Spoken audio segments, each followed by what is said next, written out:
Welcome to Wholesale Hotline. I'm Brent Daniels. I'm jdamji. And I'm Jerry Norton. And I'm Pace Morby. Every week we bring you the best information on real estate investing. Be sure to participate in the comments. And subscribe. Wholesale Hotline!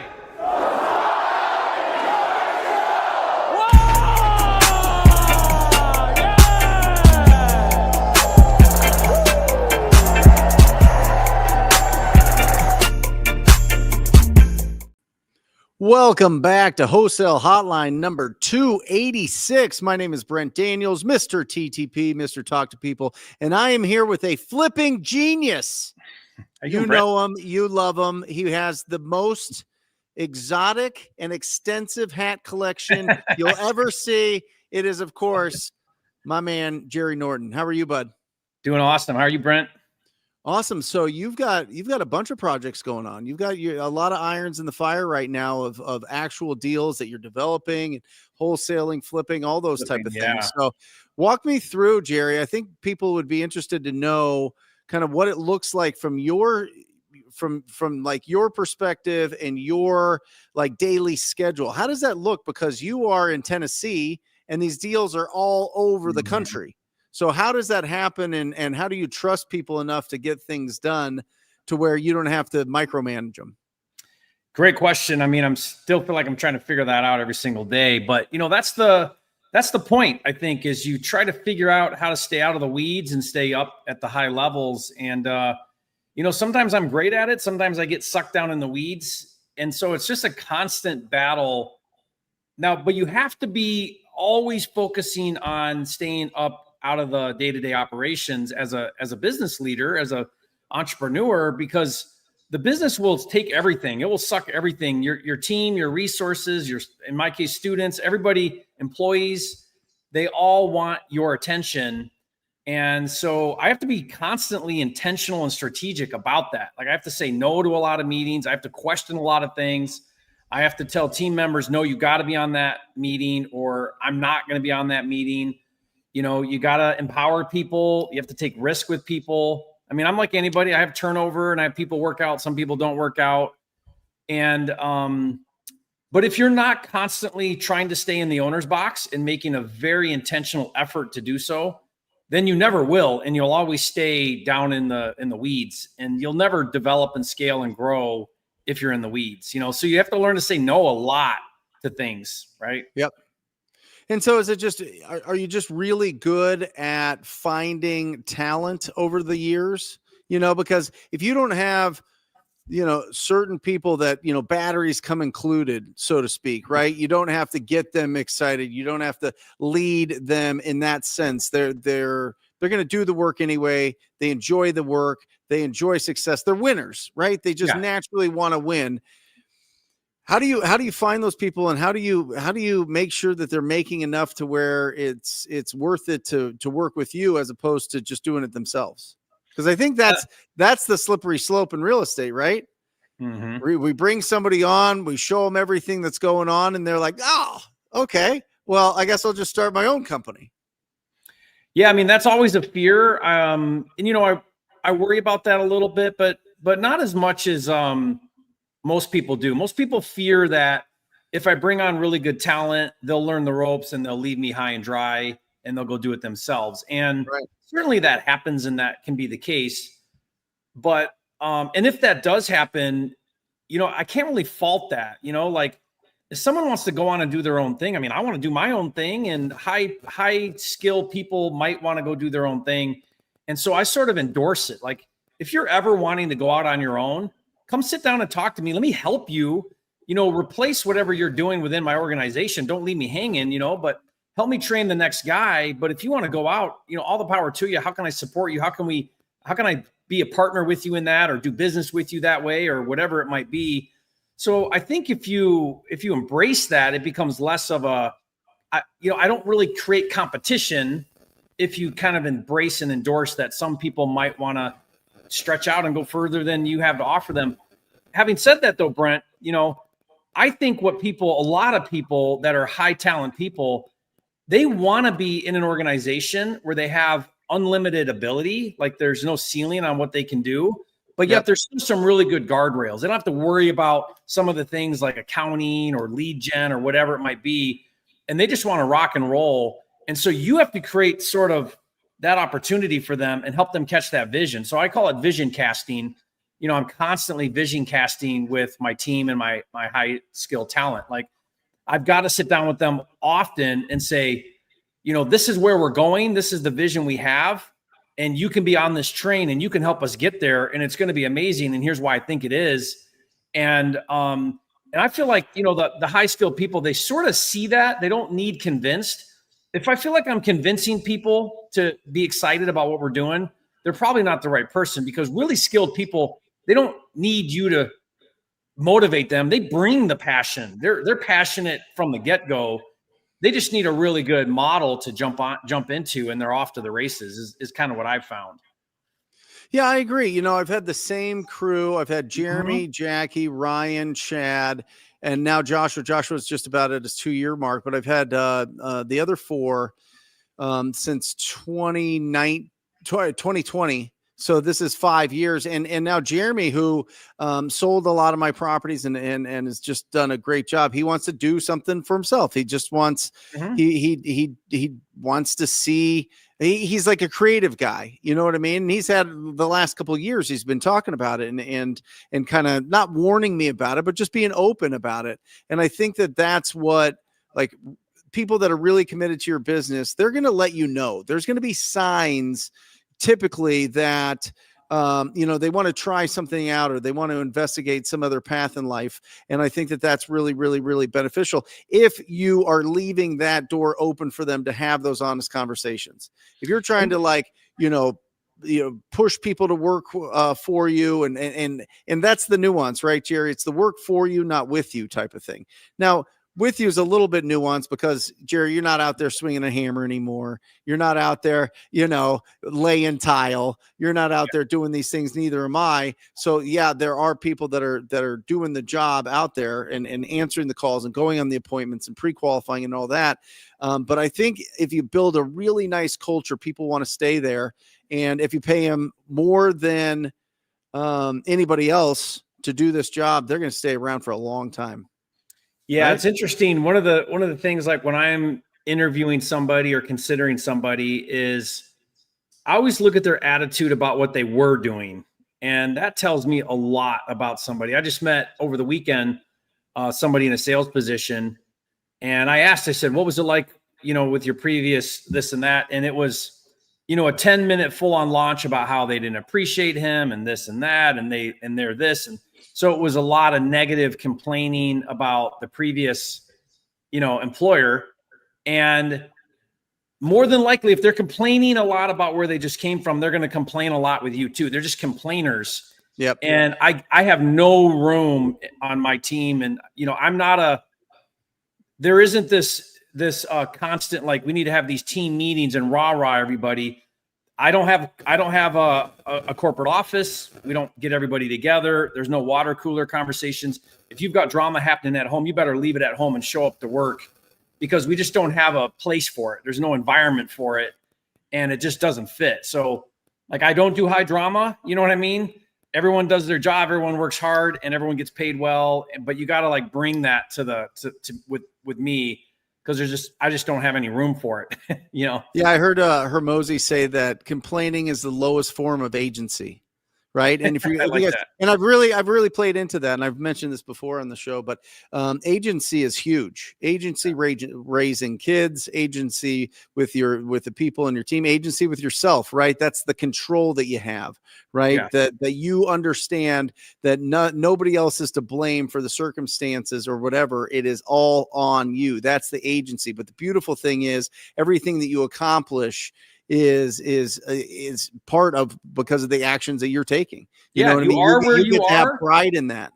Yeah, you are where you are today, good or bad, from your own choices, your own mindset, all you. There is, honestly, guys, if there's an ounce of victim mindset that you're bringing to this, you need to clean that up right now. Stop blaming someone else for where you're at today and take massive ownership. You know, with that interview I did, if he would have said to me, you know what? It was awesome. I learned this and this and this, and I had this opportunity. I would have never had that opportunity had I not been in that place. You know, I feel like I've hit my ceiling and I want to do more. I want to do bigger. You know, if it was more like that type of conversation, then I would have looked at things a whole lot differently, but it wasn't. It was more like I've been wronged in some way, or I wasn't treated right in some way. And maybe those things are true. You know, maybe you were mistreated, but like, what is your attitude about why you're talking to me now? And what are you doing now differently than what you were doing that you're going to bring to my company, my organization? You know, like that's what the focus should be on, I think, you know? Yep. 100%. Well, we got some questions, guys. Jerry and I love the questions. It makes this 90 minutes so valuable that you are able to, if you're dealing with a challenge, if you've got something that's being thrown at you, maybe you're new, maybe there's something that you just don't understand about the process of buying and selling or signing deals or whatever it is, make sure that you put it into the chat so that we can answer it over the next, 79 minutes. So here's the first one. And I want to hit this first because I think it's really important and a lot of confusion. If you're not in Texas, this still might apply to you because it's a really interesting precedent for other states to go in and implement. I think maybe not fairly easy, but easier than it was for Texas. Can we talk about cold calling in Texas? Sean H. asks. So what I'd like to do, Jerry, is I'd like you to play the attorney general or the, I want you to play somebody that's in some sort of power in Texas. And I'll play a real estate entrepreneur. And we'll play this both sides because it's in my feeds, it's in your feeds, it's in the private Facebook groups, it's all over the place. So I think that this is really important. So if you'll please announce the what happened in Texas, Jerry, and I'll argue on behalf of these beautiful renegade entrepreneurs. Yeah, and by the way, I did a YouTube video breaking this down like I always do with regulation, and then I had to do a part 2. Yep. Because I got a lot of backlash from people, claiming differently. And so what's happened here too, Brent, is there's a lot of confusion around this because of the federal case that happened in Arizona recently with TCPA. Yep. So the TCPA rule, which was a federal ruling regarding telemarketing, they ruled in that court case that if we're calling and offering to buy, we're not soliciting because we're not offering to sell something. Yep. Okay. Now, I love that ruling. I mean, we're in real estate and that we call and talk to sellers. Like that's what we want to hear. That was like a huge win for wholesale real estate when that federal case came out. Now, what everybody has to understand here is federal TCPA is different than Texas Code of Commerce. They're two totally different things. And one doesn't supersede the other. One is about TCPA at a federal level. The other one is Texas ruling and how they're looking at solicitations in Texas. So first of all, you can't just say because one happened over here, that automatically means that's how it applies over here. And I think that's what's caused a lot of this confusion. And then we had some prominent people kind of running with that narrative. Now, the other thing that's sort of odd about this one is Texas already had cold calling as a solicitation in their code. And we've been cold calling in Texas forever and we never heard of litigation or anything. So it's sort of like, oh, well, it's been happening. And so what's the big deal now? Obviously it must not apply to us because no one's been getting busted, right? But there's a couple things here that you have to understand here. SB 140, they updated and they added some things here. They added texting. So clearly what they're saying is look, we're sort of now going to take this serious and we're sort of now going to redefine what this is. And we're going to make sure that we're including text in this. And that's not even the main thing. The biggest thing of all with this is they handed the enforcement over to the litigators because now it went to the Texas Deceptive Trade Practices Act. It's called DTPA. Now, what that means is it means consumers can litigate. You don't have to wait for the attorney general to litigate. Consumers can now hire attorneys and litigate at the consumer level, which means, I mean, think about this, guys. This opens the door to all the ambulance chasers. So, and the fines are $5,000 per occurrence. Plus, there's treble damages, which triples it. There's attorney fees and so on. So the Texas literally said, hey, we're sort of updating this. We're including texting. And by the way, we're now going to let this fall under deceptive trade practice, and we're going to allow litigators to go after this law and litigate this law. So to me, that changes all of it. Like, that just changes everything, that now the enforcement of this and the lawsuits around this are super easy to do. Yeah, well, it doesn't matter because it's not solicitation, and I'm right and they're wrong. And it's obvious that it's not solicitation because the TCPA in Arizona said it's not solicitation. So I could just throw that in their face and it'll be done. No problem. And you're making an offer. You're not selling anything, so it doesn't count. I'm making an offer. This is not a service. I'm there to make an offer. Yep. Yeah. Yep. Well, here's the thing.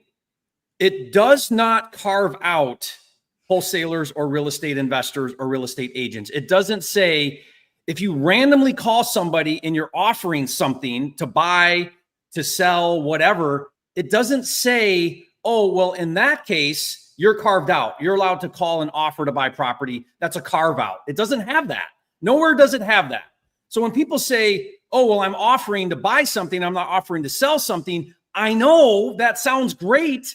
TCPA, a court case, ruled that, but Texas didn't say that's how they're looking at it. They're saying if you're a salesperson, you offer to sell something or an item could clearly be defined as a purchase agreement is an item, right? Like, it's crazy to say, well, because of XYZ, I'm good and I'm going to cold call. You're really going to cold call and text with a $5,000 per occurrence fine that could land on your lap by an ambulance chasing lawyer? You're really going to do that? I don't understand why we're even arguing this. It has to be no until somebody does it. They get sued for millions of dollars, which is going to be probably a big fish, a big wholesaler doing big campaigns. It's probably going to be, that's the example, right? And then it goes through the court process and they spend hundreds of thousands of dollars fighting whoever this wholesaler is that's going to take one for the team. Spends hundreds of thousands of dollars fighting this court case to maybe win, maybe not win. Who's going to raise their hand and do that? I'm not. I mean, why would I risk that? Why would you, Brent, risk that? Why would anybody risk that? I think it's important to understand this, guys. So there are attorneys. This is their business model. Okay. Their business model is to look out for new regulations that hit. Then they look for complaints that come in the door from the general public. And it could be one call, it could be 10 calls, it could be 100 calls. And then what they can do is they go, oh my gosh, I'll tell you what, I'm going to go after them and we're going to sue them and we're going to get a bunch of money. And you, person that complained, that's living out there in the community, you're going to get 10 to 20% of whatever we can get out of these guys. Okay.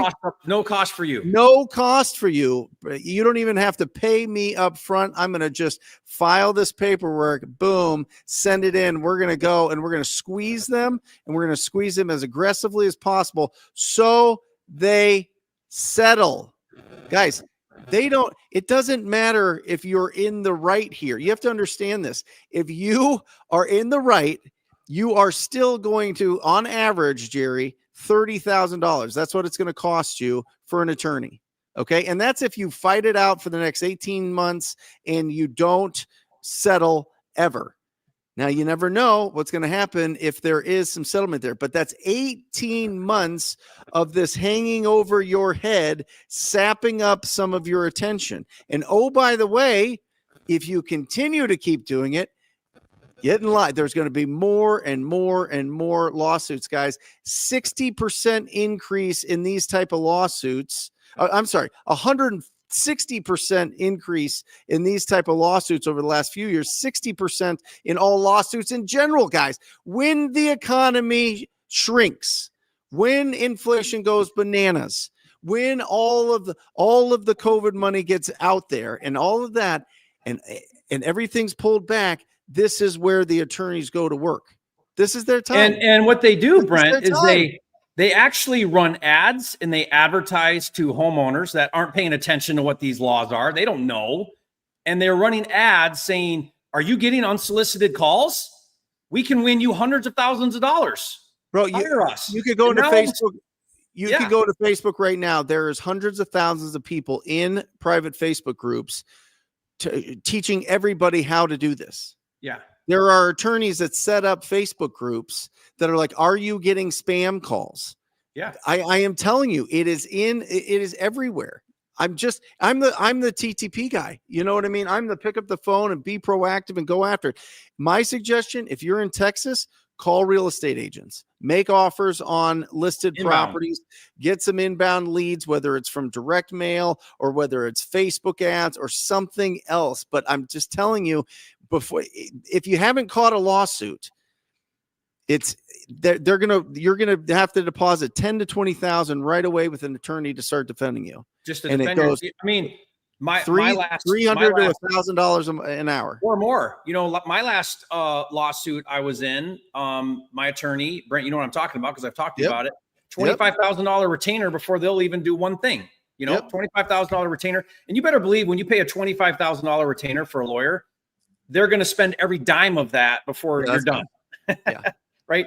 So like I see some comments in here, Brent, like, well, what if I'm a small fish and I just do a little bit?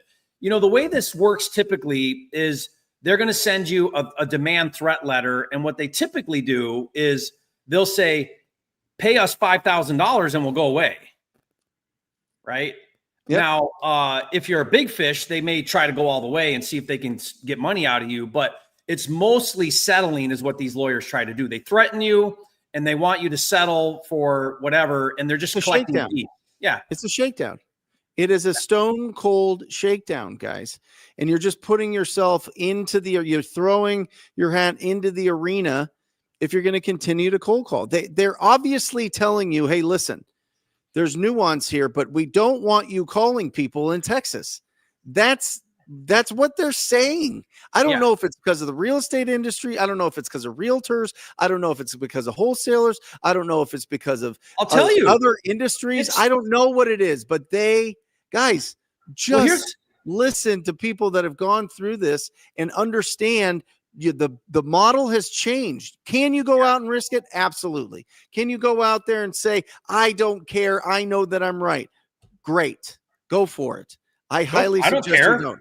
Yeah, fine. Prove me wrong. Go for it. You know what I mean? Like, what do I care? I'm just telling you, like, here, and people are like, Jerry's saying wholesaling's dead. I never said wholesaling's dead. I said, here's what they're doing in Texas around cold calling and texting. Here's what you can and can't do. Because you can still do it. You just got to follow all these rules now and get registered and get a bond and, you know, have an opt-out and quiet hours and all these things. Like, you can still do it. Here's what's really going to happen here, Brent. This is what I think really is going to happen.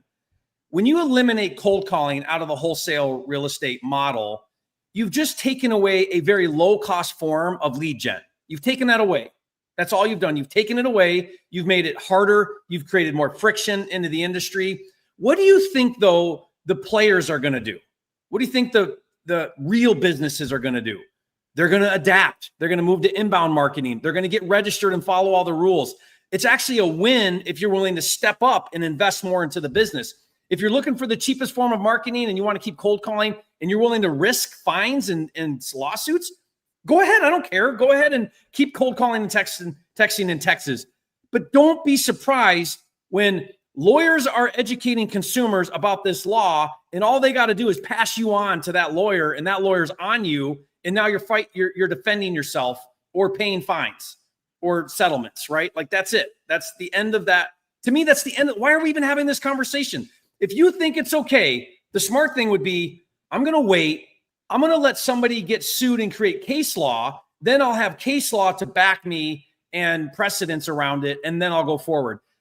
Until then, there's nothing that says, there's no carve out that says you're excluded. There's nothing you can say that says you're excluded from this. Yeah, it'll never get that far because people will settle. Yeah, most people will settle.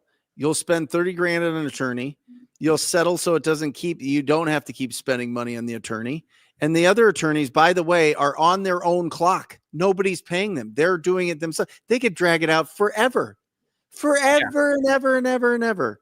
Deposition. And if there's active lawsuits against your company, I saw a comment in here that said, state law doesn't supersede federal law. And I think what people are saying is they're saying, well, the federal ruling supersedes any kind of state level law. But guys, you're mixing up two completely different things. There's a federal agency called TCPA. It's a federal thing, and they have their own rules around telemarketing. Texas has their own code of conduct for business and deceptive practice.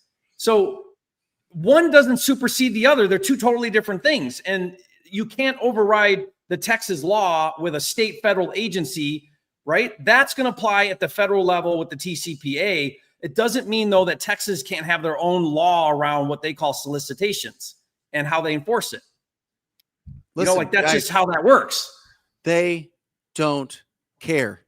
They want to shake you down because you go on Instagram and you post your checks. And listen, I get it.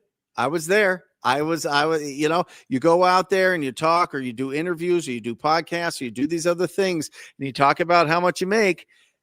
It's a target on your back if you're making cold calls in Texas. I'm just telling you.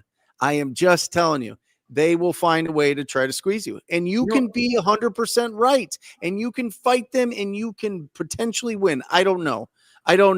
It depends on the judge. It depends on how far you take it. But most of them never end up in court because they go back and they string you along forever. And you've got emails going back and forth with attorneys. You're spending money all the time on these attorneys. Every email, every conversation.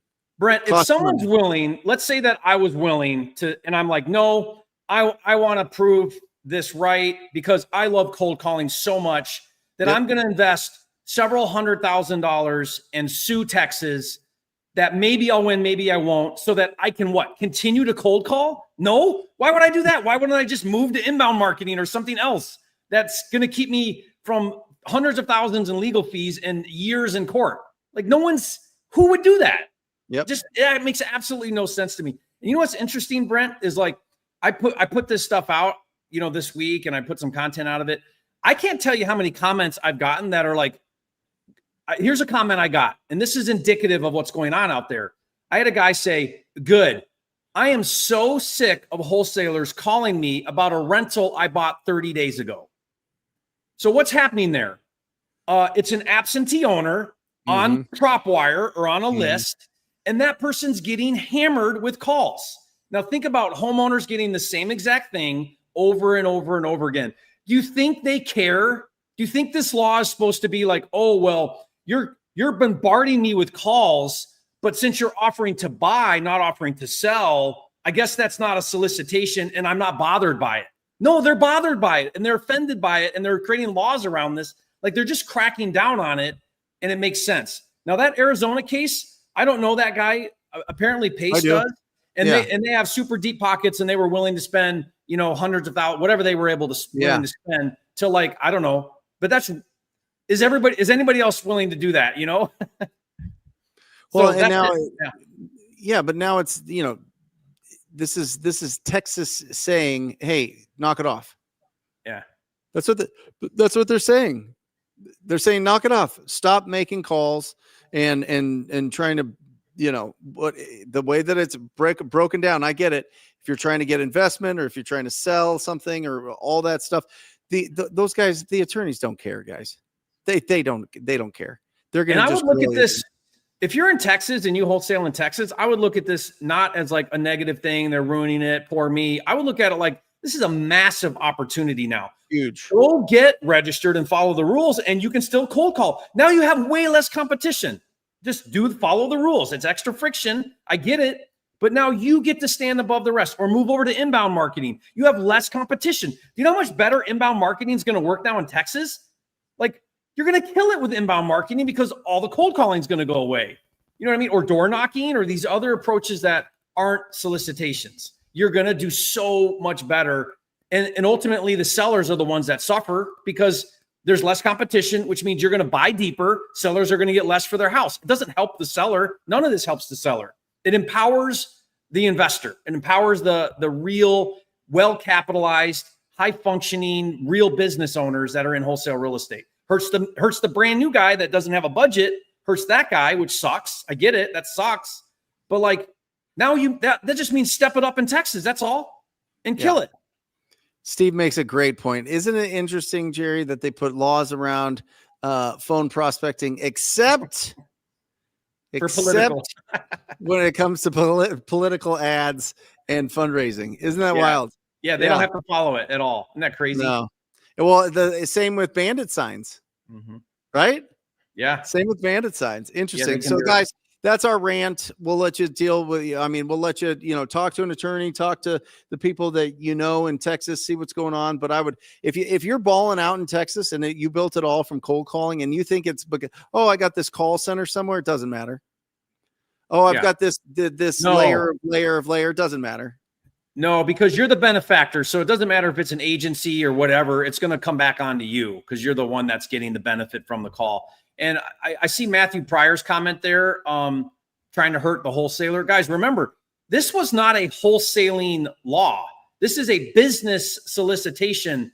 This is a solicitation. This applies to everybody, every industry. There were no carve-outs. It wasn't directed. It was a broadly passed law that applies to all solicitations. No matter what you're doing, if it's a solicitation and falls under that category, then you're subject to all of this. Awesome. All right, we'll pivot. Here we go. Zayed asks, happy Monday. Quick question. How do I deal with tore down properties? How do I wholesale? I come across a lot of them. Yeah, basically a vacant lot. Yeah, lot value. I mean, if it's a tear down, you probably want to look at lot value and then add in also a demo fee. I've done a lot of demos for new construction, and I typically budget anywhere from $25,000 to $35,000 to tear it down, dig out the footings, retire the utilities, and get it back to a lot. So look up lot comps, add in the tear down, and then you might have a deal that's the lot value. Yeah, typically what I look at, Syed, is I look at what is the highest sale in the neighborhood. I also look at is it a normal shaped lot? God, that took me a while to get out. Is it a normal shaped lot? Because awkward lots just don't sell. They're really tough. The way that you have to build on the lot makes it less desirable. So make sure that it's a normal lot. Okay. And I usually go 10% of what the highest sale of the neighborhood is. So if the neighbors sold for 400,000, or if there's a new house, that's even better. If a new house is built and it's sold for $1 million, I like to be around 10%. So 100,000 for that. And then, sell it over to a builder from there. So those are good rules of thumb there. Now, if you're in an area where there's a lot of tear downs, you might have some problems if Jerry's saying 25, 30K to like clear out that lot. And if the houses are only worth 150K, you have a problem. Because there's a lot of markets like that. Detroit's like that. There's just no value in it. Yeah. It's worth 10 grand and it's going to cost you 25 to tear the house down, Yep. That's it. How do you deal? I haven't heard this one in a while, so I had to grab it. Obas says, how do you deal with option fees, Jerry? What I think this is referring to is it North Carolina or South Carolina? There's a couple states where in your on-market contracts, they have a non-refundable option fee just to submit the offer. I bet you that's what because I get this question a lot because I talk about agents.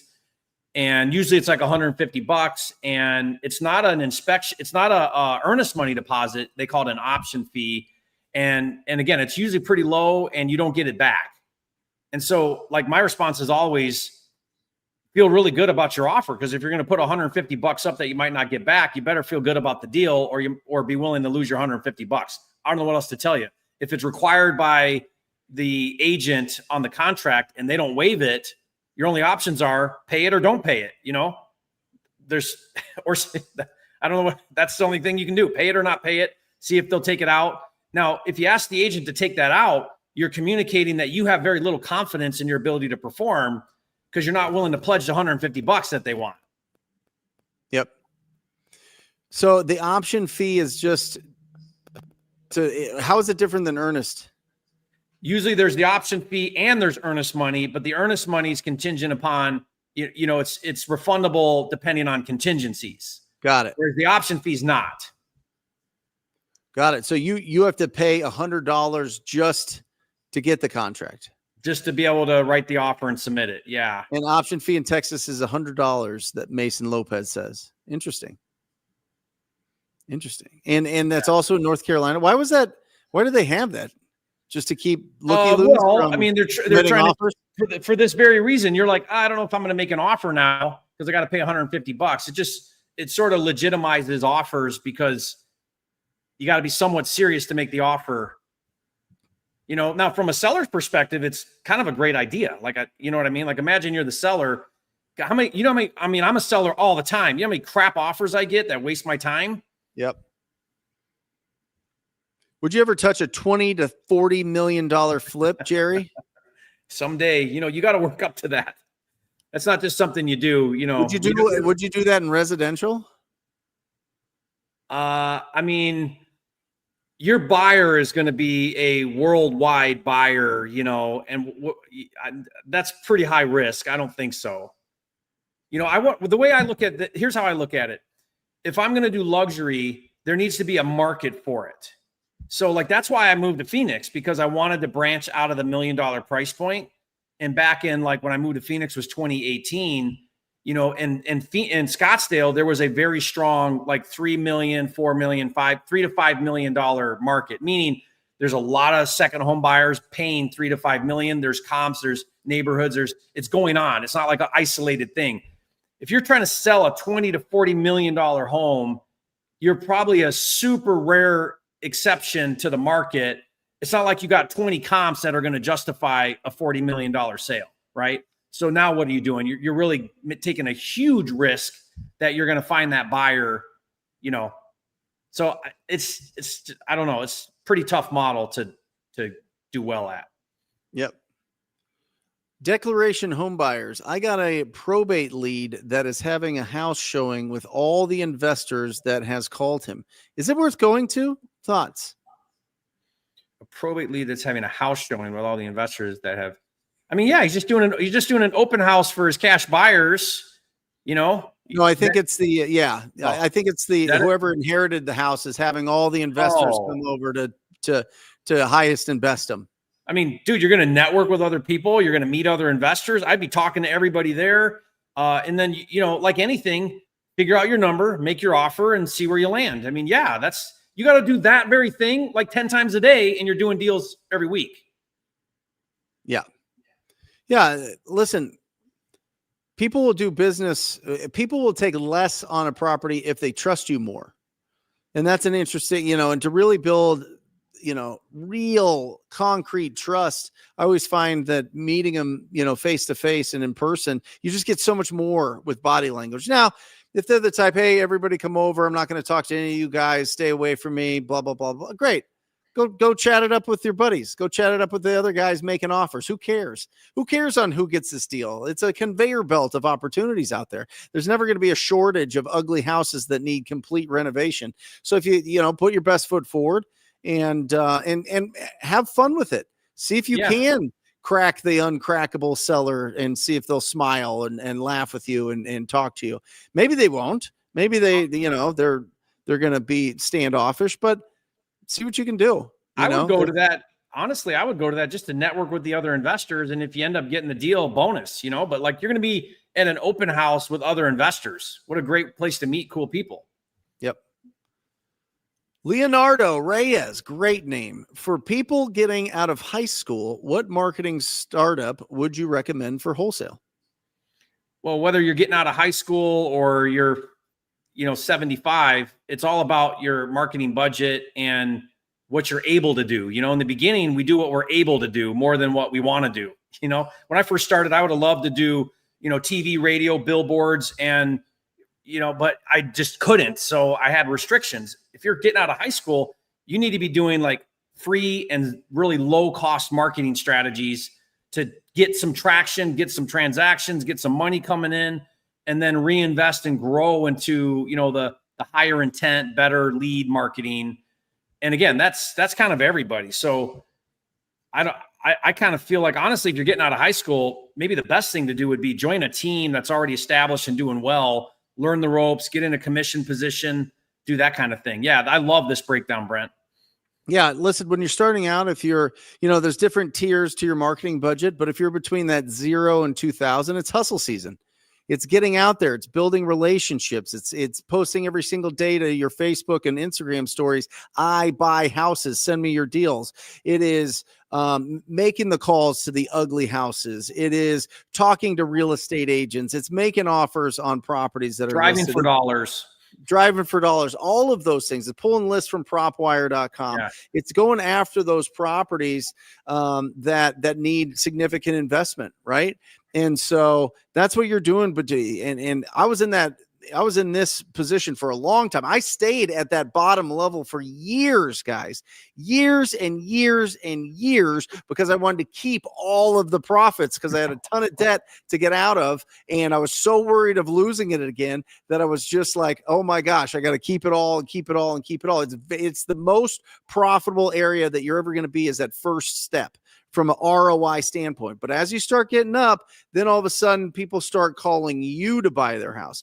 Then you're getting inbound leads. Now this is Facebook ads. This is direct mail. This is billboards and paper lead and pay-per-click and SEO and all of these other ways to get deals where people are starting to call you, and it just ramps up from there. And usually, and Jerry has a great video on this, you'll usually see that once you get over 10,000, 20,000, 30,000 a month in your marketing budget, you have one main source. You have one main marketing channel that is your bread and butter, which is really, really, really cool. But when you're just starting out, Leonardo, you need to talk to people. Talk to people. Now, if you're in Texas, call real estate agents. You want to get confidence in this business? Go talk to an old agent that's been doing real estate for 67 years. You know what I mean? Go have those conversations. Or pull the list and go knock the door. You know what I mean? You got to do other things. So again, I saw some more comments in this. Can I have a sign on my car? Guys, this is a phone solicitation law, and they added texting in there. If you're calling or texting, that's where that Texas law applies. Door knocking doesn't count for that. And any type of other inbound marketing, none of that counts. It's just call and text that we're talking about there. So, get creative around that. Definitely. Yep. All right, let me get you another one here while I'm loading up. You guys are giving us some great questions. Here's a good one here, Jerry. Eli Madden says, did a walkthrough today. Need to come down on my price, 18 to 20K, due to the condition of the interior. Recommended approach to the homeowner. How do I get that price down, Jerry? I just did one of those for a student because the student was too scared to do it. So I said, I'll do it. Let's get him on the phone and I'll do it. And I told the student before, and I said, okay, just so you know, this is going to be awkward.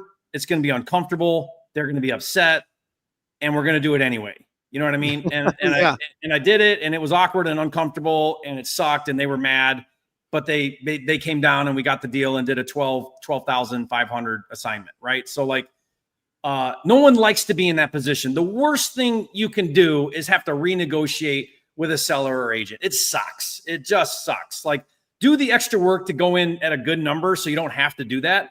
But when it happens, and it does happen, the best thing I found is I need to come armed with good information. I need to have a legitimate reason. If they feel like you're just trying to beat them up, it's not going to go down and they're going to say no and get out of here. But if you come back to them and you've got a legitimate reason, like in this case, you come back and you say, look, I spent the time, I got the bids, I talked to my contractors and my partners and my investors, and I was off. And it's going to cost me $20,000 more than I thought it was going to. And here's why. I didn't know it needed give reasons. I didn't know this and that.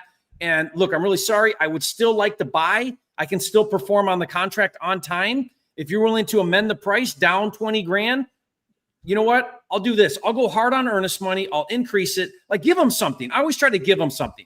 So in this case, I did with the student. I said, look, and I had my buyer already. So that was the other thing. I did not do this if I don't have my buyer. I had my buyer locked in, but the buyer was locked in at my contract price. So I went back and renegotiated it down. I went 17 down. So I went to 70. They were at 85. So 50, I guess I went 15 down. And then they came up to 75, and I got my buyer at 87.5. right? You follow me? So I went a little lower than where I wanted to because I figured they would probably counter if anything, but I got it done. But guys, it sucked. Like, it was not my favorite thing to do for the day, right? But you just got to have that heart to heart with that seller and tell them what's going on and be ready for them to be upset and not renegotiate and move on and you lose the deal. Like, be ready for it. Yep. Jerry, can you help Danny out? Is there a way that you could just do a step-by-step video for him on how to be compliant in Texas? I did too. I walk it through. I walked through the steps. You got this, man. Oh, you mean how to process bonds, pay fees, register? I mean, it's super easy. There's a form you got to fill out with the Secretary of State, a bond. Danny. It's called don't have learned helplessness, bro. You will never make it in this business if you have learned helplessness. Like, just go figure it out. Like, this is a Chat GPT search away. Easy. This is a Google search away. Just get don't do that. Right. Don't be in the spot where you're like, hey, I need you to do it. Give me the form. He gave you everything in this thing. Just Google it and it's right there. If you can't answer it in a Google, then come back to us and we'll talk about it. But most things, guys, in life can be solved with a 5-minute Google search. All right. Most things in life can be mastered with 20 to 40 hours of YouTube learning. You know what I mean? Like, truly, truly, truly. And then going out and practicing that. But to have Jerry go, and this is the site to go to, and this is the thing, and this is I mean, you could do it if you want, Jerry, but I'm just telling you, it's a huge filter when people go, oh, got it, gonna go take care of it, right? Right. And it's not hard. You just there's like 5 things you got to do. You just got to go do it, and you'll be compliant. Yep. Here we go. Jose asked, what do I do with the property in pre-foreclosure with the owner's deceased? How do I find the heirs? This is a great question, Jose. And this happens. I mean, you'll see this happen with, I mean, not very often. I mean, obviously, if they're not making the payment and it's vacant, it's just going to go to the auction. Oftentimes people are using Skip Genie. That's kind of the first line of defense to be able to find some relatives. There's another site, maybe you know what it is, Jerry, that shows you all the connections. But if you really want to get gangster with it, I would pay $150 to a private investigator, and they can pull it up in about 3 minutes. And they can give you a full report, and it's awesome, right? Yeah. Yeah, I mean, you're going to have to do kind of like the same thing you just said. You're going to have to do a little investigative work, a little digging, and figure out who the heirs are and reach out to the heirs. I mean, maybe it went through probate already. I don't, like, you just got to dig in. Also, if it did go through probate, there's probably new people on title there. And if it hasn't, I would say oftentimes they haven't been through probate. I highly suggest that you do not go and do the whole probate for them. Have them hire their own attorney to do the probate and then make the offer on it. If you get this all, combined and you're doing all the paperwork and you're running them through all these things, it could be real tricky, right? I would have an attorney do that for them. And then if they decide to sell to you, great. If they don't, move on. You got to be real careful with like the package that you do on these deals and how much I don't know, kind of like lawyer work or attorney work you try to do for them. Just have them that's what they're there for. Yeah. All right. Yeah. Nick, I have 3 deals closing this month for a total of $50K. Where would you put your money, Jerry? That's a good question. I look at 3 things where you want to reinvest in your business. One would be better tools. One would be more marketing. And another one would be high-level coaching. Those 3 things are where I'm always reinvesting my money in business. Better coaching so I can get better as a leader, learn more things. Always putting money into more marketing or better marketing. Be very strategic about that. But the right kind of marketing. And then there's always tools that can help you run the business better that are well worth the investment there. So what would you say, Brent? Yeah, I love that. I love paying for time and experience. And that happens with, a coach or a mentor. I think there's nuance to it, but a coach gets you to where you want to go faster. I believe a mentor is more somebody that you want to be like, and both work. It just depends on where you're at in your business. I always thought that a coach, when you're initially going, that's going to, really get you going, keep you accountable, and provide a great opportunity to be around great people is what always attracted me, but everybody's different. Obviously we have coaching programs, so it's a little bit, a little bit hyping ourselves up, but you can find incredible local coaches. You can find incredible people all throughout the country. If it feels good in your gut with somebody, go with them. I think you gotta look at it and go, okay, what did I do to get this 50,000? What did I do to close these 3 deals? And can I put more capital into that? Yeah. Right? Like, think about it, guys. Everybody's like, where's the best place to invest your money? Where's the best place to invest your money? It's called marketing. Okay. There's no the answer to how big is your marketing budget should be unlimited. Okay. Because if you're really good and you know what to do when these leads come in to convert them into opportunities, then it's unlimited upside. If I give you, if I put $1 in and get $3 out, $4 out, $15 out, I would be a psychopath to not pour more dollars into that. The reason people screw around is because they put way more money into the marketing machine before their systems and processes are in place to be able to handle it. And then everything gets clogged up and they have bad months. And remember this, guys, this is one of the most difficult lessons to learn in real estate.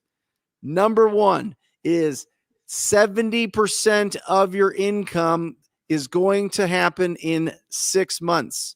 In 6 months out of the year, 70%. The other 30% is in the other 6 months. That's how real estate works out. You can go back and look at all your deals and go do the numbers. Watch those. Like, it's really close. The best I've ever gotten is 65-35, guys. The best. It comes in spurts. And so we need to have dry powder. You got to have money in your account sitting there. You should have an uncomfortable amount of money sitting in there so that you can weather the tougher times and ball out during when you're having great months. And so, Nick, that's what I suggest. Remember that, guys. Just keep it in your mind. 70% of your income comes in your top 6 months of the year. You do that and you're going to be in really good shape. But people don't know that. And so it'll hit you in the face when you go and you spend, Nick, 15, 20. There will be people that are going to try to get 25, 30 grand out of you. No doubt, for leads, for different marketing channels, for masterminds, for coaching, for the next whiz bang technology, whatever it is, Nick. You know what I mean? Mm-hmm. And I would just caution against that. I would caution against that. Keep a bunch of that money and keep doing what you're doing. All right. Eugene asked an interesting question in South Carolina here, Jerry. Mm-hmm. With South Carolina takedown deals, could I assign rights to a partner that assists in the funding? We would still own the deal, say 80-20. Thank you all for your expertise. Yeah, so what you'd have to do there is, I mean, you could set up an LLC and then your operating agreement spells out those partnership splits. But if the partner is going to fund it and buy it, how are you taking title with that partner? Do you have some sort of a JV agreement or whatever? You just want to be careful how you structure that. But certainly, you could definitely do that. Partner with somebody, they take it down, you resell it, split profits on the resale. Totally. Yeah, this is great. Intellius, that's the other one that you can find heirs. Thank you. Who said that? I think Jiu-Jitsu did. Yeah, that's the one I was thinking of. Intellius is a really good one. That's a great resource to go back to that. Interesting question here from Amanda. Amanda just popped in. What's the best way to approach probate attorneys to get consistent leads from them? I'm a real estate broker and also wholesale, Jerry. Well, I mean, you could offer to list their properties. I mean, I have a probate attorney in Detroit where I've done maybe like 20 deals with, and they have like an exclusive right to list all of the probate deals for a couple attorneys that they work for, so that are able to somehow land that deal where they got the listings, and then she brings them to me in double dips, so she gets both sides if I buy them. So it's a consistent lead source. So you could go to those probate attorneys and say, look, I wear two hats. I have a real estate license and I act as a broker. I also am a real estate investor. You know, every deal you get, I could give you two ideas. I could give you a cash offer, see if that works and goes through, or I could list it for you on the open market and get you a higher price. Either way, you're winning, it sounds like, if you do both those things. So, you know, you just got to have those conversations and land that deal. You know, sell yourself and your services and your benefit to those probate attorneys and see if they'll give you a swing at the bat. Yeah, Amanda, the only time I've had probate attorneys that would call out of the blue is you send them a bunch of business. You just send them a tremendous amount of business, you know, and it's up to the property owners on who they use. We'll just put out a few recommendations and whoever they go with, they go with. That's usually you gotta juice them up a little bit first. You know what I mean? You gotta put some cheddar in their account, so to speak. You know what I mean? If people still call money cheddar, I like it, and I'm going to, and it's never going to die in my mind. But yeah, you get them some opportunities, get them some business, and they'll return it. They'll reciprocate. I really like this question here from Nathaniel. Are there better virtual markets than others? Can you give me some examples? Well, I mean, certainly if you're virtual now, you definitely want to be paying attention to some of the regulations that might require a license, because you would have to be licensed in the state where you transact. So there are definitely easier places to go, but also keep in mind, the easier it is to do something, the more people do it and the more competition you have. So I don't know that that's always the way you want to look at things. I'm really excited about our below national median home price markets. I like the sleepy markets. I like the Wichitas. I like the Topeka, Kansas. I like the, Louisville, Kentucky, and Tulsa, Oklahoma. I like those kind of smaller, homes are selling for 300,000 or lower. National median is at 450 or whatever it is. Those markets are going to, now I would stay away from low income. I'm not calling that. So I would stay out of the city of Detroit or Flint or, the ghettos, because those never go up in value. It's really funny, Brent. My first house ever, 26 years ago, when I first married, was right on the border of Flint, Michigan and Burton. Okay. And I bought this house for $88,000. 26 years ago, I looked up the Zillow. The Zillow's 95. In 26 years, it hasn't appreciated at all. And it never will. And in 50 years from now, it'll still be worth 95, Yep. So like some markets just don't have any growth ever. Or if they do go up, they come right back down just as hard. But we do have some markets where, like, I was just in Tulsa, Oklahoma last week, and they're building a city. They're it's booming, it's growing. And I walked the flip with one of our buyers, and it's like, dude, this is a 4-bedroom, 2.5 bath, nice 2-car garage, quiet little neighborhood. I'm like, what's the ARV on this? He's like, 225. Like, holy crap, this would be 600 in Phoenix. You know what I mean? So like those markets are going to have tremendous opportunity. Yeah. I like the markets where obviously you don't need a real estate license to assign deals. And if you're going to do virtual, you got to be under 300,000. Jerry hit it perfect. I was going to say 350, but I think you're even, I think you're right on the money at 300 or lower. That's the price point. I'm telling you guys, once you go above that price point, we do a lot of marketing across. We spend over $1 million a month in just Google ads across the country. And I am telling you, if the property is worth more than $350 and you're trying to do it virtually, you get beaten like a drum. It is really difficult to do those. All right. You need to get face to face. You need to be in person. You need boots on the ground if you're going to go over 350,000. So the best, there's a ton of great Midwest markets. Mm-hmm. Holy cow. There's a ton of great Midwest markets. I mean, just follow Indianapolis, all those markets. Those are great. Memphis, Tennessee. Like, dude, there's so many great little markets like that. Yeah. And just go on RJ Bates, his YouTube channel, and just watch him live call these. He's getting PPL leads in. He's doing it all virtually over the phone. That's the areas that you want to be in. Those are the areas that you definitely want to be in. Scott asked, do you ever ask questions to your sales rep? Like, how much do you want to make when you're hiring acquisition managers, Jerry?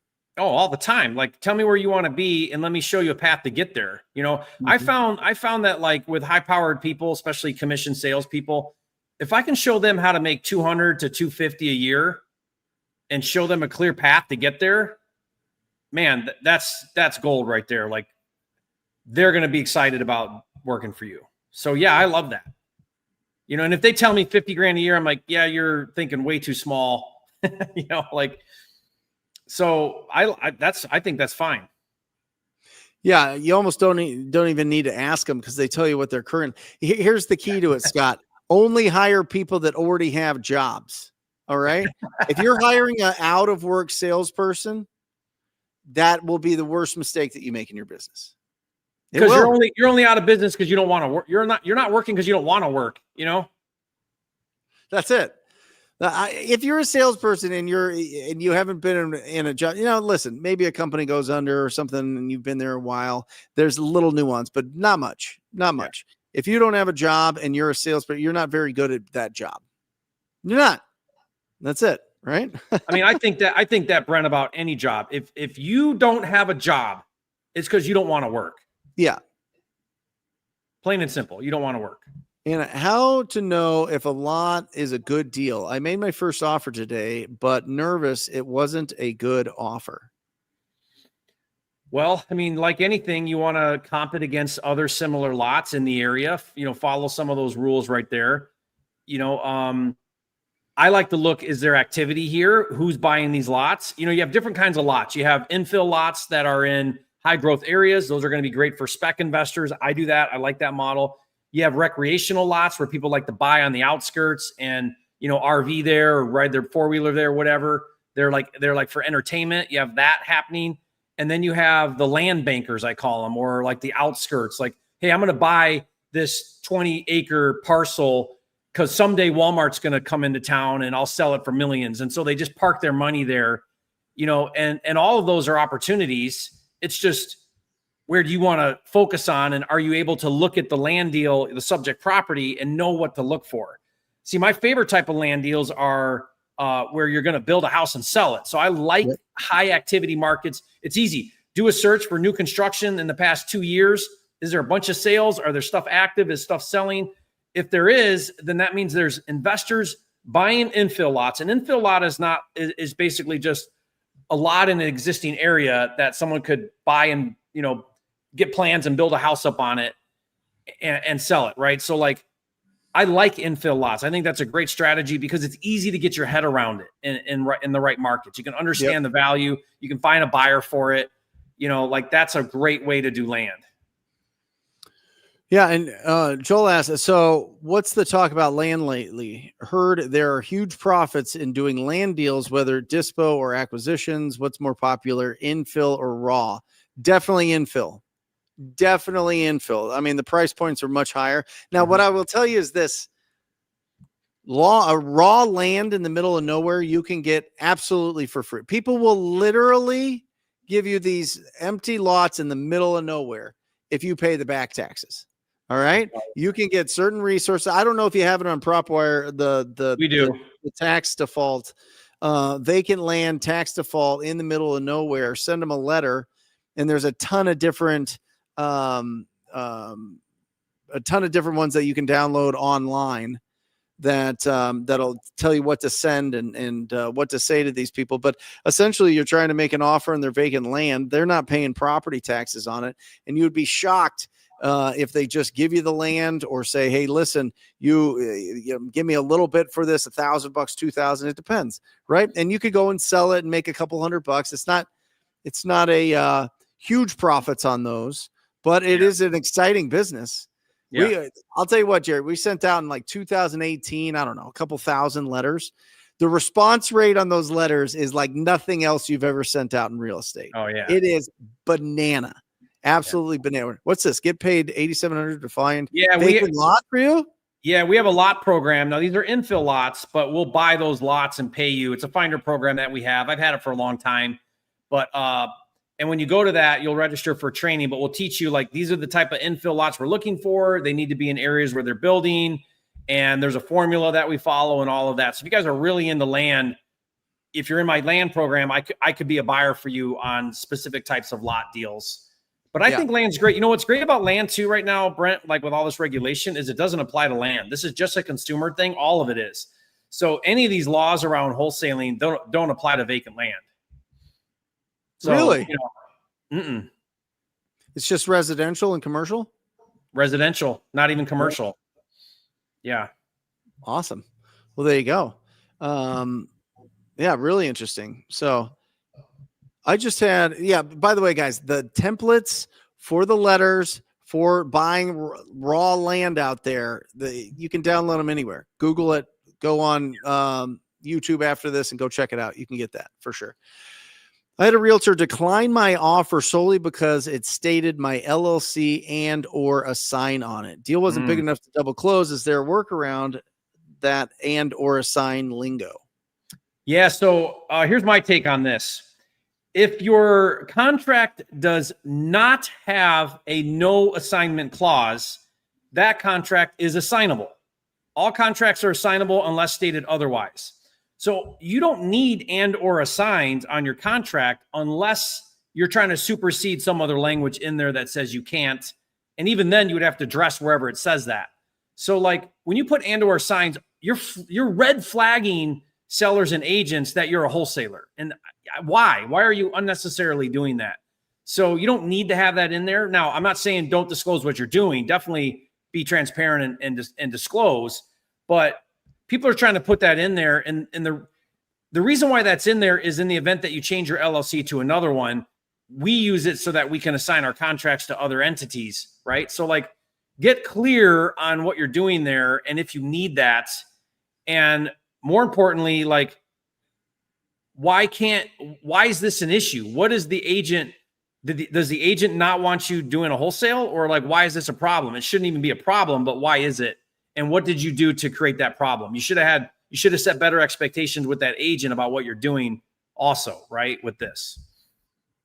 Yeah. And there's a lack of confidence that the agent has, right? Something's happened, right? Yeah. Something's happened in the past, or, they went to a brokerage meeting and the broker went up there and said, if it says anything on and or assigns, I reject it. It's a scam. They're just trying to tie up deals for whatever reason and try to sell them before they close it. It's ridiculous. Yeah. And jujitsu, this is how I would say it. I would say to the agent, watch me say I'm going to wholesale without saying I'm going to wholesale. I'd say this to the agent. I say, look, I'm not sure yet which entity I want to close in because we have multiple exit strategies. Maybe we keep it. Maybe we flip it. I also work with a lot of other investors and partners. Maybe we end up putting this in one of my partners' entities. I need the flexibility in the contract to change the buyer by the end of the contract by closing. I need that flexibility. What do we need to do so that I have the flexibility? But rest assured, agent, seller's going to get everything we talked about. I'm going to still keep all the other terms of the contract. I just need the ability to change who the buyer is going to be. Now, what did I just do? I just explained wholesaling without saying wholesaling. Boom. Kashan, prior experience as an acquisition specialist looking to start closing my own deals in Virginia, North Carolina. Congratulations, Kashan. Depending on House Bill 797, any advice? What is House Bill 797? So Jerry? That's the North Carolina bill, which, by the way, I saw this comment and I checked. It's still stuck. It's stuck right now. That bill is one of the worst bills yet for wholesaling. It passed the House on April 30th. Yep. And nothing. So it's the next step would be the Senate. And then once it passes Senate, it most likely gets signed into law. I hope that I'm hoping it got shot down at the Senate level or whatever. It's a horrible, horrible law. So far, good news is it's not going anywhere. It could pass tomorrow and here we are, but so far it hasn't. What happens if it passes? It's more of the same. Sellers can back out of contracts. Wholesaling's pretty much anything. It's just really poorly written and would be really bad. It's very similar to Pennsylvania where sellers can cancel contracts. Got it. And any advice to someone with quite a bit of experience in acquisitions, but less in dispo? if you're good at acquisition, dispose should be easy. It's just sales, So what is that? What do you think they're meaning by that, Brent? Well, I totally understand what Sean's saying here, because I was terrible at dispo, great at acquisition, terrible at dispo, because it was all my buddies. They're like, hey, let me buy this deal. And I was like, hey, okay. They're like, yeah, why don't you give us like $5 grand off? Right. And then they'd go and assign it for 25 grand on top of it, type of thing. It's like, oh my gosh, what is happening here? So I completely get it. I would find a Keegley. I would find some other resource, maybe somebody that's just got a really solid list that really focuses on selling other deals. And I would say, hey, listen, I'll give you a flat fee for selling this. I'm not going to split the deal with you a $1,000,000%, but I'll give you $2 grand if you sell it, after you sell it, type of thing. You can do some deals like that, or 2,500 or whatever it's worth to them. Maybe it's not worth that to them, but you can go into in the investor groups and say, hey, listen, I need somebody that has a great list and will help me dispo this property. Please DM me, and boom, you'll get blown up. All right. Get him, Kashan. Are you guys both? Great question. Flipping real estate. How do you not have that handle, Jerry? Oh, yours is Flipping Genius. He must have had this before. You typed it in and it's like no longer available. Anyway, are you guys both doing cold calling in your businesses? We do some. It's not a huge part of our business. It used to be a lot more, only because I can spend more on the marketing so that I'll do more inbound type marketing, less outbound. But we do quite a bit of cold calling. I shouldn't say quite a bit. We do some cold calling, and more than anything, I do it just to stay relevant, make sure I got my head around that model.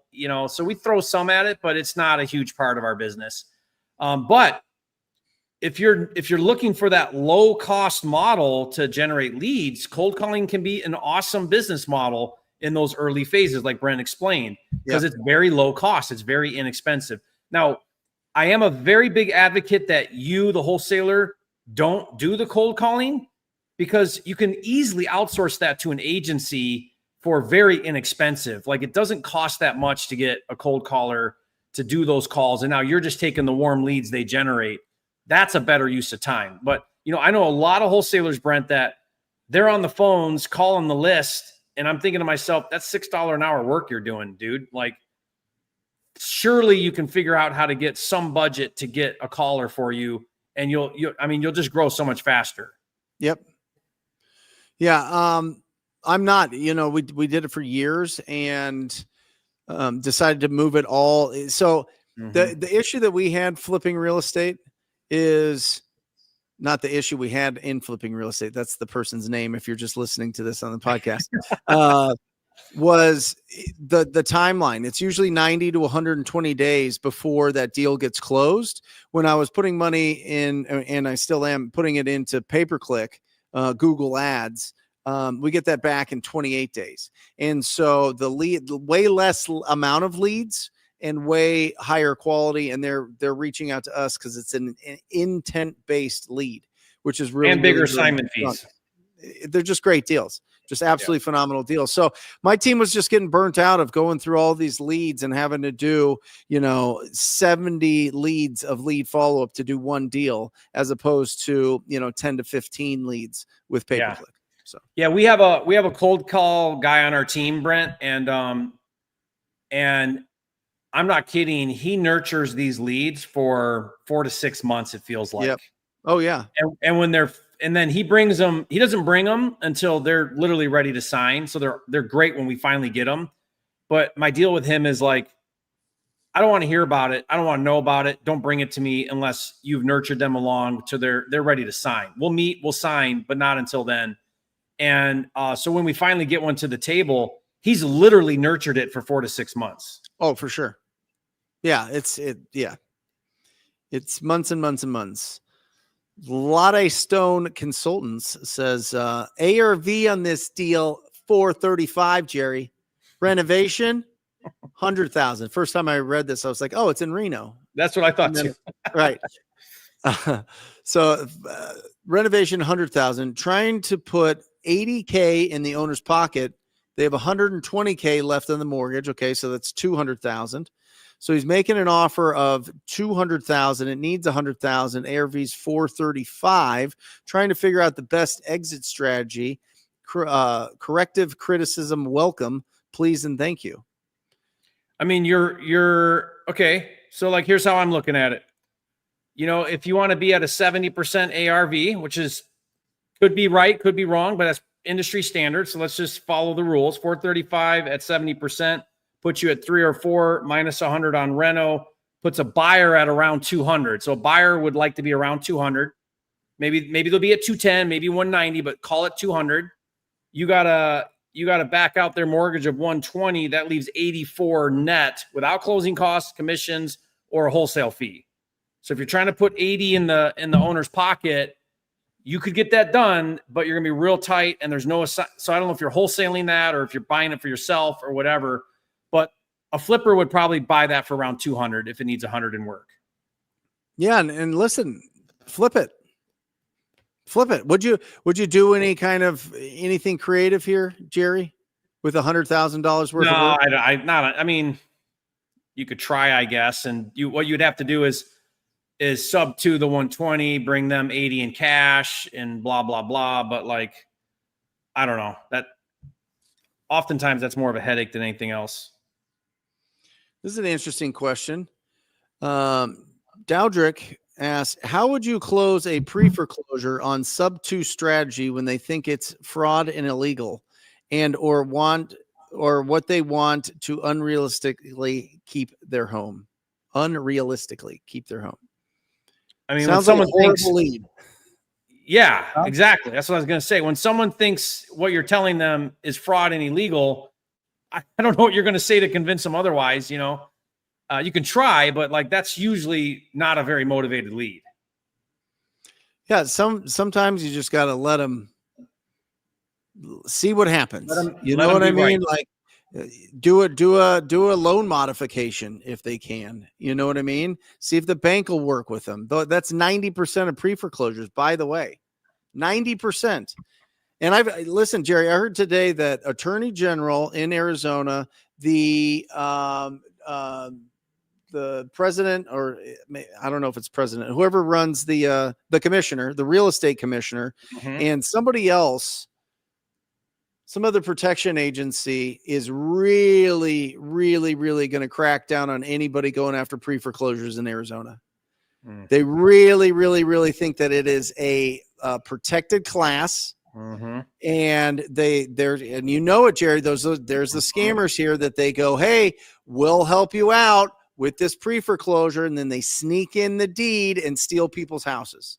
Right. Well, that was that lawsuit. That was that lawsuit with the Attorney General and the Cameron Jones group. You know, there's another one. Another one came out 2 weeks. Same strategy. Okay. Same strategy. Yeah. The guy did it like 150 times, Jerry. Yeah. So that's the new hot button to go after is pre-foreclosure. And we've talked about this, like all of this, it's distressed sellers are becoming a protected class. Yep. Is what the movement is with all of this. Yep. Let's look That's at going to change a lot of things. Like, so no more door knocking pre-foreclosures, right? Yeah. Yeah. Just not worth it now. There. Well, at least I just think I mean, 90% of them do loan modifications. Like there's so many ugly, empty houses out there. It's unlimited. There's unlimited amount of ugly, empty houses out there that you get the right investor or yourself get in there and completely clean that up and put that investment into it and make that house look great. And some new family moves into it. It's the best. It's the best. You know what I mean? There's so many other opportunities. Armis, can you wholesale tax? I don't even know this, Jerry. Can you wholesale tax lien or deeds? I don't even know how I think you have to own them, right? I mean, I don't know if you can contract it and create a contract, you can assign a contract, but I don't know. I've never done that. Yeah. How do you put a contract on a tax lien? A contract to buy a lien maybe, or buy a deed. But I mean, I guess that'd be that's usually not the play. Yeah. That would be creative for sure. Oh man, that's wild. Any advice on purchasing HUD-owned homes in Washington State addendum switching buyer at closing. They won't let you. No, you can't do that. I mean, HUD is federal owned, and they have the non-owner occupant rights for the first, 30 days or something. And you don't want to mess with that. Like, I knew an investor once that was buying HUD homes claiming to be an owner occupant. And dude, what are you doing? Like, why would you do that? So yeah, I don't think you want to switch the buyer at closing. Can you give a little bit more clarification on the whole land being excluded from regulations? Yeah. I mean, guys, this is for homeowners. Okay. Homeowners. All these laws are for the consumer, protecting the consumer. Consumer meaning your little old lady grandma in a house, right? If you're a landowner, it's a non-owner occupant investment property or whatever. That's not really what these laws are for. Now, be careful, because maybe you solicit somebody that owns a piece of land and they still sue you around it or whatever. But like, that's not what these laws are written for. Are vacant land owners. They're written just like commercial property is excluded from this. It's consumer protection laws. Love it. Jolene asks, Brent and Jerry. That's a cool. Brent and Jerry. Do you think, by the way, Jolene, I get it. People have called me worse. Do you think we actually have a housing shortage? Felt like it in 2021 and 22, but sales are so slow now. Yes, I know mortgage rates affect sales. I question it. We have a housing shortage. That's actually not totally true. It might feel like it for you in your market, but I was just reading stats on like the 10 fastest appreciating markets and the 10 slow, declining markets. And there are a lot of markets that are slow, declining big time. And there are a lot of markets that are appreciating fairly well, like 5-6% year over year from last year. And, days on market are low and all the things. Inventory is good. So this is a very market specific thing. Overall, I think the sentiment in the market is we're slow. And I mean, my honest opinion is it's probably going to stay that way until interest rates drop down to mid 5s. And then we'll see things pick up, because why is someone going to sell out of their 3 and 4% rate to get into a 6.5-7% rate? So it's creating a jam up because of that. Yeah, it's interesting. In Maricopa County here, Jerry, we have about 32 to 34,000 active and coming soon listings coming on the market, and about 7,000, 8,000 selling a month. So it's just over 3 months, 4 months of inventory. And that's pretty normal. Really, really fast markets, it's less than a month and a half, less than 2 months of inventory. And really slow. Like the worst market I saw back when things really crashed, there was like 90,000 homes on the market and only like 5,000 selling a month, which is pretty wild. But guys, you need to understand the inventory. You can literally have the title company send it to you every single month. They have these market reports they love sending it out. They probably spent like $20 million buying some company that gives out market reports or something ridiculous, right? That you could pull in 2 seconds off of realtor.com. But you can just sign up for the title company or closing attorneys maybe and get those market reports. And what you want to look for is inventory going up or is it going down? If inventory is building and building and building, takes longer to sell homes, which means that your flippers and yourself, if you are flipping, need to be more conservative and are more conservative. That means that your numbers change. And so do I think that there's a housing shortage? I don't know. I think Jerry's right in that. All I know is if you look at the census, there's 11 million empty single family empty properties, vacant properties, 11 million. There's 143 million residential properties. There's 11 million of them that nobody lives in them because Jerry owns half of them. Yeah. Part of the problem, Brent, is we want to compare back to the COVID days when the market was gangbusters at 20-30% appreciation, And so now it's funny. I talk to people and they're like, oh, the market's so bad. And I'm like, what are you talking about? Like, you have no idea what a bad market looks like. You think it's bad because it's slower. You can't just like buy something and sell it 6 months later and it's worth a whole bunch more just because, I call it the fundamentals. We're just in a fundamentals market. You got to buy right. You got to add value. You got to do the thing, or it's not going to sell and you're going to sit a long time. There's no shortcuts right now. It's just a normal market. That's right. That's right. So, and that's why the amount of wholesalers went from 90,000 in 2021 to 12,000 now. This is the time. And obviously a lot of regulations came involved in there. A lot of interest rates changed in there. A lot of cash buyers adjusted there. 2021 was the height, and now it's been down ever since. It's beautiful when it goes back up, Jerry. It's beautiful when it starts going bananas and things start popping again. And I think if you're in a position and you follow the regulations and you get that real estate license, or you do that disclosure, or you work with the right, you close on the deals that you have to close on, you get those processes down. By the time it starts rebounding, that's when people make massive gains. Yeah. That's where people go from making $200,000-$300,000 a year to $2 to $3 million a year. You have a few of those years, you put it into assets, you pay your taxes, and you're going to be set. You're going to be set. Yeah. So I learned this from you, Brent. You told me this a long time ago. The deal of a lifetime comes around how often? Once a week. If you're in the game. Yeah. You know what I mean? Like, just that's if you're on the sidelines, then it's a bad market. There's no deals, because you're on the sidelines. Get in the game, and you'll be surprised if you're active every day in the game. You're going to get good deals. Yep. That's it. Awesome. Jerry, we went through all the questions. Really great. Thank you guys for spending the time with us here. You could be anywhere in the world, but you decided to be here. So thank you. Thank you for participating. Thank you for all the support that you guys are giving each other in the chat. It's absolutely incredible. This should feel like, a networking opportunity for you. And if you're not subscribed to Jerry's Flipping Mastery podcast or YouTube channel, make sure that you get subscribed to that. Make sure you check me out at Brent Daniels Real Estate on YouTube as well. We put our heart and soul into it. We really do. We love this business. We love real estate. We've made all the mistakes that you could possibly make.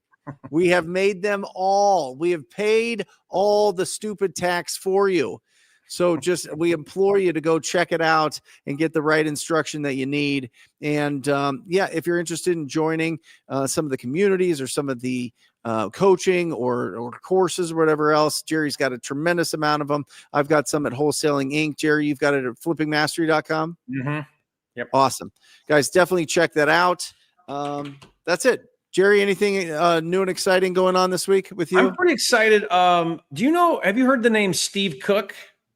Yeah. Okay. So Steve Cook is my very first coach or mentor, I guess, 20 years ago. And I didn't realize this, but he lives right here in Knoxville. And so I'm meeting up with him on Friday. And I'm pretty excited because I've stayed in touch with him over the years. He's a great guy.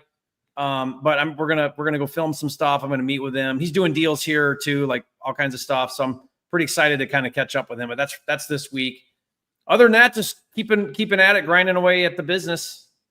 Yep. Awesome. One day at a time. I will be going live at 10 o'clock Pacific Standard Time, 1 o'clock Eastern Standard Time on the Brent Daniels YouTube channel. So come join me on Wednesday. We try to do that every single Wednesday. And then I've got an action workshop for the Rhino Tribe where everybody comes into my office, Jerry. We got a great group coming in, and I get to introduce them to all my secret friends here. All my, like your what was his name? Stephen Cook. Yeah. Like my Brian Norris, my mentors that really shaped me that aren't really huge and on any kind of platform. I mean, a little bit here and there, and just different people that I get to introduce people to and just scale them up and change their lives. So it's really great. So love you guys. Thanks for participating, and we'll see you next week. See you, Jerry. Or just say squat up. So squat up and enjoy the show. Yeah. Yeah. Okay. 1, 2, 3. So squat up and enjoy the show. What are you doing? I didn't say nothing. Why? I don't know. Okay. So squat up and enjoy the show. Cool. I think we should use the one where Jamil doesn't say anything.